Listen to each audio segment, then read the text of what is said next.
Yo, what is going on, guys? Bulls big win in Orlando tonight over the Magic. Big win. A lot of great stuff from this game. 7 players in double figures. Huge night for the bench. 58 bench points. Patrick Williams, bit of a redemption arc after some things were said. Tre Jones, 5 steals, career high. Ayo Dosunmu, clutch threes in the fourth quarter. Jalen Smith, big night off the bench. All in all, a very impressive victory for the Bulls on the road. Had the Magic on the ropes there at the end of the fourth quarter and put the foot down on the throat, so to speak. And, I mean, that's what you want to see from a team that's going to take winning seriously. You got to close them out in a game like this. And the Magic, to their credit, they made runs. They tried to get back into it. And, you know, they're a good team. Like, they're a very good team. And I think you saw the fatigue start to catch up with them. They were on a back-to-back, had another close game, physical game last night against Atlanta. And, you know, the Bulls have had 2 impressive victories to open the season, starting on a streak, 2-0. Just good stuff, man. just good vibes. I know that a lot of people were concerned that this team would not be fun this season, and I tried my best to give my honest opinion. And honestly, I think they are kind of fun. The truth is, like, they've got good young players. They've got savvy veterans. They've got everything in between. Kevin Herter, another guy who played well off the bench tonight. Like, I don't know. I don't think they're going to be like a contender, obviously, but we've talked about how they're not going to try to tank. That's never going to be the priority in Chicago. So if we're not going to try to tank, if we're not going to try to get a premier draft pick, then you got to work with what you have, and you have to develop what you have. And I think bringing back Tre Jones, great move, brought him back in free agency. I think Kevin Herter was an underrated pickup last season. I think we were maybe a little bit quick to judge that trade because we felt like Zach had a certain value in our minds, but Herter has been solid. Zach Collins didn't even play in the first 2 games. Hopefully we get him back at some point soon. But like Jalen Smith came in, next man up mentality, and played extremely well. Top to bottom, this is a team win. And that's not to say that everyone was contributing, right? Because Matas Buzelis had a really bad game. Isaac Okoro was pretty much a non-factor.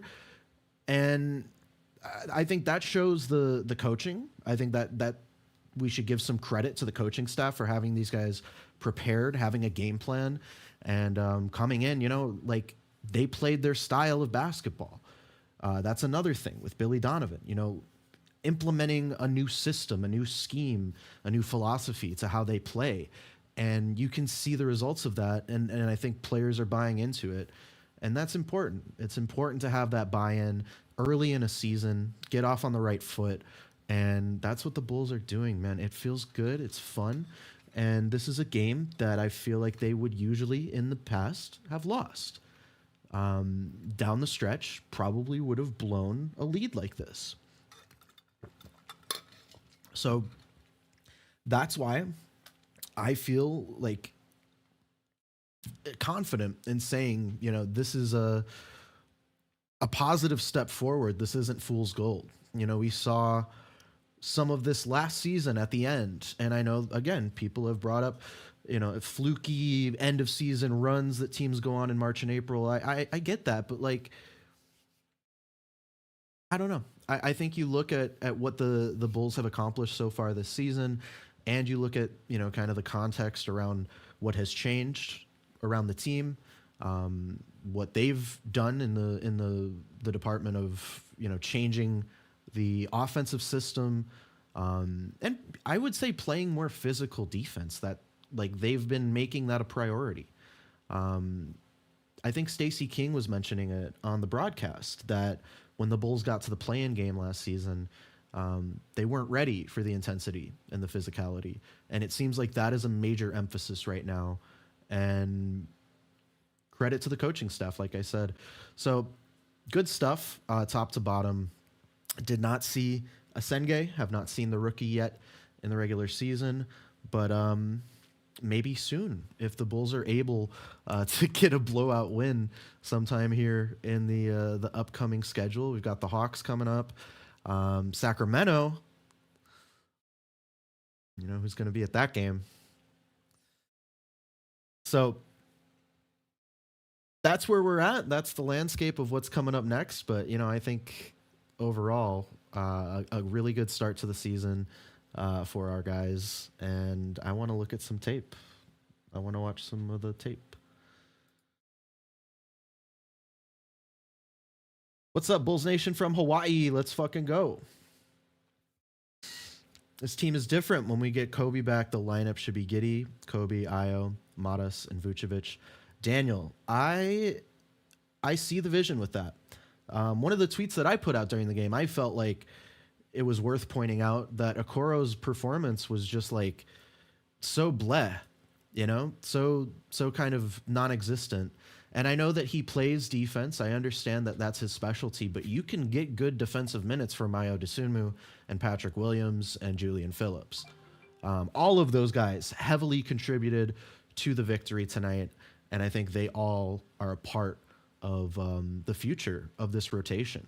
You know, that's another element of it being early in the season, is that Billy Donovan is hopefully still thinking and tinkering with what he wants to run with the lineup.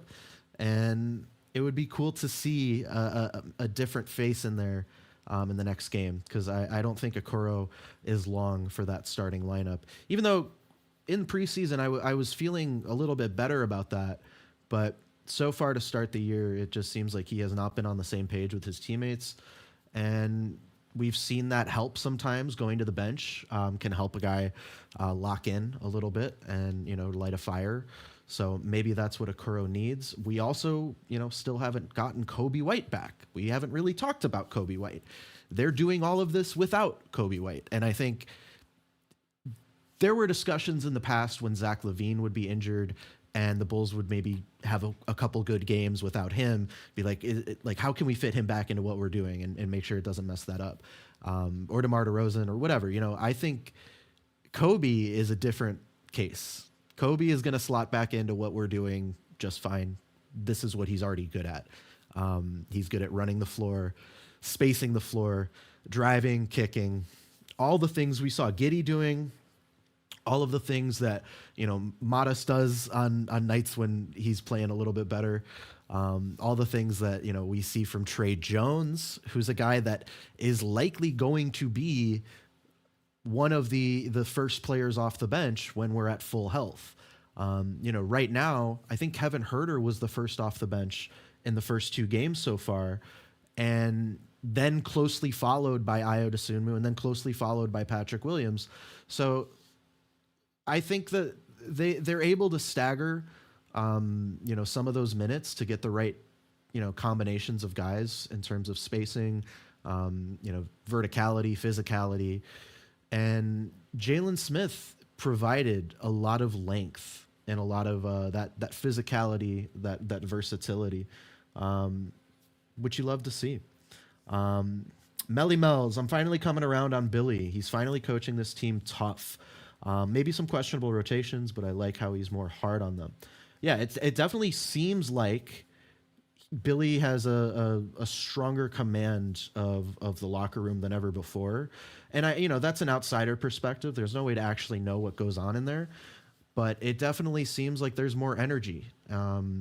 You can feel it, you know, you can feel kind of the intensity and the energy that they play with.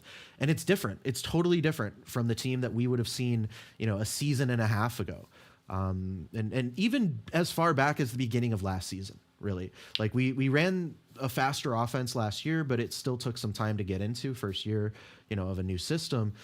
First year with Giddey running the offense. And I think you're starting to see some of the chemistry that's been forming between some of these players on display. Like Julian Phillips is a guy that kind of flies under the radar a lot of the times, but it seems like he feeds off the energy of his teammates. And, you know, when he comes into a game, he's able to contribute in small but meaningful ways. Same thing with Patrick Williams. You know, I feel like he's been feeding off the energy of the team, and that's been helping his mentality. Because I know people talk about, you know, aggressiveness and asserting himself and all that fun stuff. But, you know, Pat is Pat, and he's found a role that works for him. And I think that's what's most important. And, you know, of course, I posted the tweet. I made a joke that I did not expect to blow up like it did. But, you know, he's had some struggles. He's had some ups and downs in his career. And there were times that we saw the flashes. And I think that's why it was frustrating, because we saw those flashes and we knew how good he could be. We knew he had the tools, but he hadn't put it together. And that's where the frustration came from. But with all that said, it's good to see the arrow pointing back up for him. You know, he's already locked up. So, like, he's signed for a long time. The ball, I said this also on Twitter, the ball quite literally is in his court. You know, like, the team has financially and, you know, by all accounts, like, physically said, we have confidence in you. We have faith in you. And it's starting to break through, I think. Renato Rangel. I'm sorry, I'm bad at that. I didn't see the game because of personal event. Hope everything's good. But I guess we are fucking back. Yeah, man. I don't like. I don't want to overstate it, and I don't want to get too overhyped because we do that all the time, and we get burned by it. But this feels different, right? I've said that before, but this is fun. It's fun. I'm here to watch some fun basketball. And if they lose some games, that's understandable. They're going to lose some games. If they win some games, that's going to be fun. And we're just going to be along for the ride, man. Let's go for a ride. I hope my dog didn't hear that. Let's look at some clips. How about that? What do we got here? All right. Herter, Buzelis. Yeah, Modest had a rough game. It's a rough possession. He's right there. Just go up with that. Yeah, you see that. Just go up with that one. And then... yeah, just dribbles it off his leg. So Modest had a rough game. What was his stat line? 3 points. He fouled out in the fourth quarter. 3 rebounds. So tough minutes from him. He's still young. He's still learning. And again, goes back to having some veterans on the team that can step up when the young guys are, maybe feeling some of that sophomore slump, feeling some of those early career jitters. Tre Jones, bro. Like, Tre Jones comes in and gives you 5 steals, a career high. Like that's the kind of stuff that can cover up a bad performance from one of your starters, 2 of your starters. Nikola Vucevic shooting the ball well, being efficient with the ball, playing within the offense. And if one of your concerns is like making sure that the Bulls trade Nikola Vucevic, this season couldn't have started any better, right? Like, Vuce is off to a great start this season. And he looks healthy. He looks fast, nimble. He's been playing hard on defense. I think I have one. I think there's a clip in here. Vuce, good defense. Here we go. Intimidated him a little bit. That's right. Tre Jones right in Tyus' face. Now Buzelis loses one. Well, he thought he kicked the ball. Just good deterring. Just good job deterring. Without fouling. Gets his position. Like, that's the kind of stuff we've been seeing, is like a good effort, man. Like, that's a solid, good effort. He's not blocking the shot, but he's deterring it. And we've seen more than just that. We've seen him blocking lanes in the pick and roll, blocking passing lanes, disrupting the pick and roll, the entire handoff, the dribble handoff, getting, blitzing guys and getting up to the ball. So that's a part of Vuce's game that we haven't fully seen, during his time in Chicago. I feel like this is a nice little development for him right now. But the big story really is probably going to be Patrick Williams, right? Like, Pat had probably his best game in a long time. Certainly, one of the best games for a Bulls bench player that we've seen in recent memory. Ayo Dosunmu is another guy who's always good off the bench, but like, Pat is a guy who used to be a starter, and I think that's why, like, it hits a little different, when he goes off, because it's like, again, seeing those flashes and knowing kind of what he's capable of, and that's an exciting feeling. Let's see, Patrick Williams, good drive. Let's see what this one is. Good effort by Giddey. Gets the offensive board. Yeah, dude. Dribble move, gets around the guy, draws the foul. I tell you what, having a 6'8" point guard. That's good stuff, right? Your point guard is generating the offensive rebound. Pat is using his gravity, the fact that, like, he has been able to hit these open threes. They have to close that out. He's using that gravity, making good decisions with the ball. That's great. That's really great. Vin Smoke asked, give me a summary. Missed the last 2 games. Starting fast, playing fast, running in transition, pushing the ball up, trying to generate takeaways, turnovers, trying to get offensive rebound, second chance opportunities when they can, just setting, more of a physical tone to start the game, I would say is one of the biggest differences, to really summarize like how they're playing and why it's different from before. And good vibes, man. Like the vibes have been high. It's been fun. It hasn't been like a slog to watch them try to win a game. There were times where we were winning games and, we were doing well, and it felt like the games were kind of a slog to get through because second, third quarter, we probably were out of it. We probably weren't playing well. The bench was probably, letting the lead get away if we had a lead at all. And then, maybe we make a comeback at the end of the game and then we win. Like those were a lot of the games that we've seen, from the Bulls in recent years were those kind of like up and down kind of matches. This is the kind of game, I mean, obviously there were ups and downs because it was an exciting and close game, but this is also the kind of game where the Bulls played a full, complete, start to finish 4-quarter basketball game, right? Like starters, obviously there were 2 that struggled on the starting lineup, but starters as a whole came in, set the tone early. Bench came in and played even better, elevated the tone, and everyone was feeding off of everyone else's energy. So when the bench comes in and plays even better than the starters who are already playing okay, that sets the tone for the game, I would say.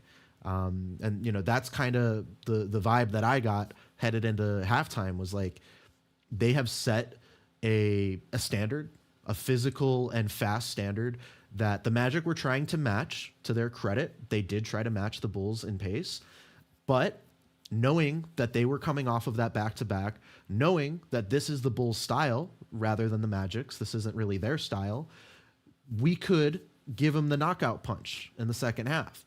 And that's what we ended up doing, stepped on the throat, and yeah, it's good. It feels good.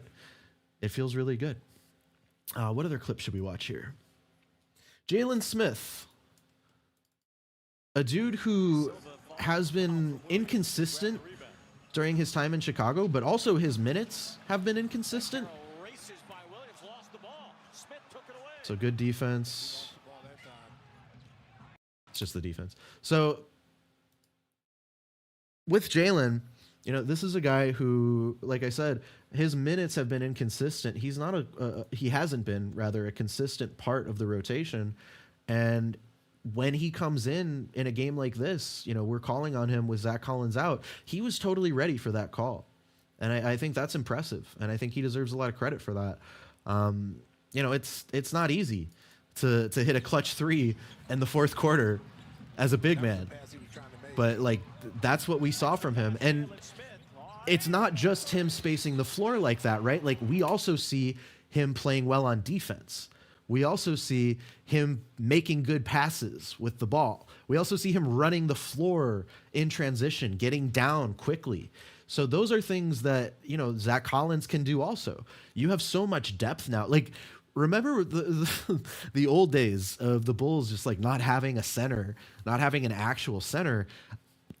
I think those days might be a thing of the past. Jalen Smith kind of came in and looked like a legit backup, number 2 center tonight. And if Jalen Smith is going to be a legit backup number 2 center, you already have a legit backup number 2 center in Zach Collins.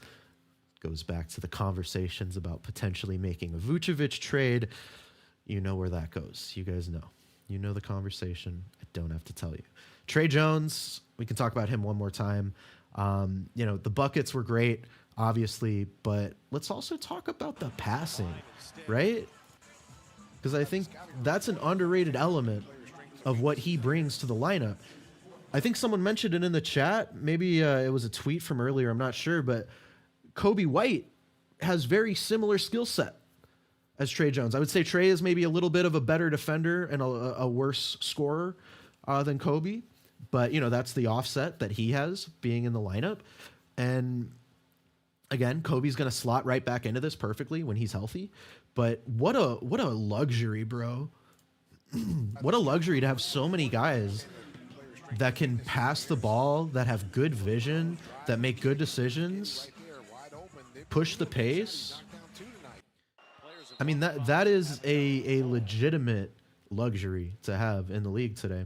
So I know I'm glazing the Bulls hard. Like, there are still things that we can shore up. Let's pull the box score back up. Not everything is perfect. We know this. There's team stats. So Bulls did turn the ball over quite a bit. 20 turnovers. They did convert more of those into points than the Magic did, who also had 20 turnovers. So, I mean, that's impressive on its own. More fast break points than the Magic is great. They were getting kind of killed in the paint by, you know, who else? Paolo Banchero. He's a great player, right? And Desmond Bane, you know, to his credit, like, he had some good plays in this game, but I also felt like there were times that he was shooting them out of it and, you know, maybe trying to do too much. Let's see. Full stats. Yeah, Bane had 4 turnovers. So, I mean, I think that speaks to... Same with Anthony Black, like, just trying to do too much. And when, like, the Bulls aren't... it seems mean to say, like, the Bulls aren't the most talented team, right? Like, they don't have a ton of star talent.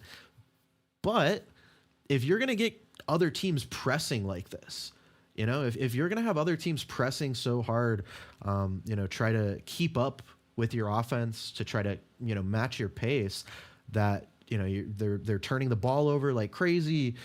They're getting into foul trouble.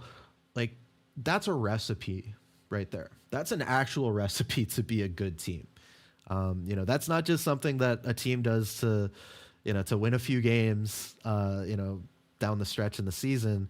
That's an actual, like, long-term formula for success that you can, an identity, maybe we can call it, that you can establish here in Chicago. And, you know, an identity is something that goes deeper than just some of the plays that we're watching today on TV. Like, you got to think identity is a long-term plan, to have players buy into the system. And, you know, if a guy has to go out, if a guy gets traded, if a guy leaves in free agency, if a guy gets hurt during the season, there are other guys that are going to come in because they know the identity of the team and they match that makeup. So that's the kind of shit that's going on in my brain, folks.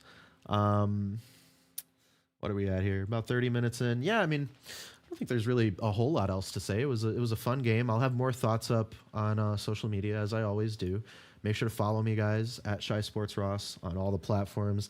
I'll get this live replay uploaded to Spotify as a podcast, so you can download you know, any podcasts that I've done. They'll be on Spotify, also on YouTube, so you can listen wherever you guys want to.